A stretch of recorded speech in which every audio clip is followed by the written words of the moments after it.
Hey guys, welcome back to Clownfish TV. This is Neon. We're going to talk more about comic books and the comic book industry. 2 videos in 24 hours on the comic book industry. Kind of crazy. We haven't been talking about mainstream comics as much as we used to because there's really not much to talk about. It is what it is. Sales are not great. Companies are changing characters for whatever reason, whether it's political or trying to appeal to a new audience. Sales aren't fantastic. Shops are, not doing so well unless they're selling back issues or pop vinyls or something like that. The mainstream industry hates YouTubers and crowdfunders. It's a mess. It's a mess. But we're going to talk about Dark Horse. We talked about Dark Horse a little bit yesterday, talking, IDW Publishing, not in a very good place right now, hemorrhaging money. They've lost their Disney licenses, at least Star Wars and Marvel, to Dark Horse. And now it seems that they're going to also lose the Hasbro licenses, which leaves them with nothing, really. I mean, they've got, Sonic and Ninja Turtles, again, licensed books. They don't have a lot of original IP, and they're in a mad dash to sell pitches to Netflix and Hulu and streaming services, right? Well, in comes Dark Horse, and now they're reportedly looking for a Hollywood buyer. So this isn't shocking because most comic book publishers now, or at least the major publishers, are being propped up by Hollywood, by studios. They're basically just a farm for IP. And, it doesn't surprise me that given the way the economy's been, that Dark Horse would be looking for someone to buy them out too. So we're going to talk about this rumor, and I have to give a hat tip to CCG for sending this over. Thank you very much. It's greatly appreciated.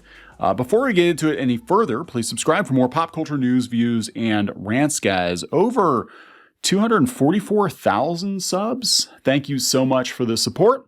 We do talk about comics, talk about the comic book industry, kind of give our armchair opinions on everything going on in comics right now. It's kind of crazy. Used to work in comics. Very glad I don't work in the mainstream industry now because it's not a good place to be. Financially, it's not a good place to be if you're looking to make a long-term career out of it. Comics is very much up in the air. Graphic novels are selling well. Manga is selling incredibly well. But the direct market is not so good, right? Not so good. So before we talk about Dark Horse, let's just do a rundown of who owns who. If you look at the top comic book companies, we've got Marvel at number 1. They're owned by Disney now. DC Comics at number 2, they're owned by Warner Media, soon to be Warner Discovery.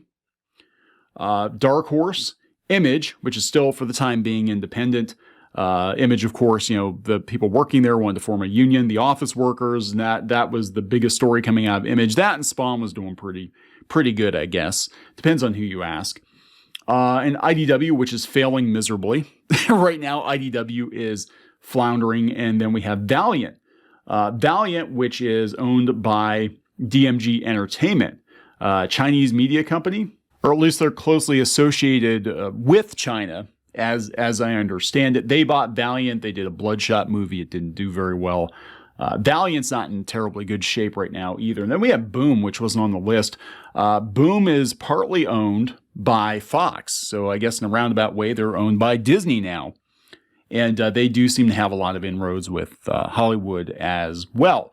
And they had like a first look deal with Fox. So it makes sense that Dark Horse, would also look for a Hollywood buyer, given that it's not very profitable to sell comics current year, primarily to the direct market. I don't know if they've had any major hits lately, like Hellboy, but they did get the Star Wars license back. But it's going to be like High Republic stuff in all ages. Or we're not going back to the expanded universe. That would be Money in the Bank. But no, we're not going to do that. Anyway, this is coming from comicbook.com. Dark Horse Comics, the publishing house behind properties like Hellboy and Sin City, has reportedly hired an advisor and are looking to weigh options that could include a sale, according to Bloomberg. We'll go out to that article too. There are no real details about how seriously they're taking the process, but given the success of Umbrella Academy and the recent move by Disney to return some aspects of the Star Wars license to Dark Horse, it seems plausible they could find potential buyers in either Netflix or the Walt Disney Company. I don't think Disney. Netflix, maybe. They just bought Roald Dahl's library, I believe. Add to that the recent announcement that the long-running Dark Horse title Gru the Wanderer is headed to Warner Brothers Animation. It's clear that Dark Horse is already a pretty big deal. Yeah, it is. I mean, a lot of their classic IP, they do have some bankable stuff. Unfortunately, they've been making some really dumb decisions. That last Hellboy movie was god-awful. I want a Hellboy 3. Can we get a Hellboy 3 already? Bloomberg had few details on the move and could not get any kind of comment from Dark Horse. You won't. At the time of this writing, comic books' attempts to get a comment have also failed. The revelation came as part of a larger story about how content creators are exploiting the IP as everything mode Hollywood is currently operating in to monetize things they own. This is something you can see in the never-ending string of comics, both corporate comics from Marvel and DC, and also indie comics from Image, Dark Horse, Boom Studios, and other publishers being optioned for film and TV. Many of those don't get made. Some of them are going to turn into huge hits, and some of them will cost a ton of money to option. Acquiring a content library is a handy shortcut, as Disney has proven with Fox, which already has Home Alone and Predator installments in the works. Yeah, that didn't work out very well, at least the first one. Dark Horse was founded in '86 by Mike Richardson. It's evolved over the years into an industry giant. It has. Dark Horse is still pretty sizable. It's just that, publishing comics alone isn't a very viable business model current year. Depends on what you're doing, but they do make a lot of money, I guess, off their video game books. They have collectibles, et cetera, et cetera. So they do have other stuff. And of course, movie deals and all that, and they have licensed comics. They've been a top 5 comics publisher for years, and there have been numerous movies and TV shows adapted from them. They're one of the biggest publishers of licensed comics, including Stranger Things, Aliens, Avatar, The Last Airbender, Predator. Now they got Star Wars, etc., etc. Over the years, Dark Horse has published the work of creative legends. A lot of people go to Dark Horse. Dark Horse is pretty well respected even now, but they have to be feeling the pinch. Now, whether or not they'll do it, who knows? But, streaming services now are willing to throw big bucks at existing IP libraries. Again, look at the Roald Dahl situation. Netflix paid big bucks for that. I don't know if they're actually going to get that. I don't know if they're going to get that. But anyway, pretty interesting. It is pretty interesting. And if you look at a lot of the news around Dark Horse in the last month or so, we kind of saw this with Crunchyroll. It looks like we've got some curb appeal going on here. It's like selling a house. You want to make the house look as good as possible, fix things, paint things, add some shrubs, whatever's going to sell it. And they just got the Star Wars license back, which is a huge deal.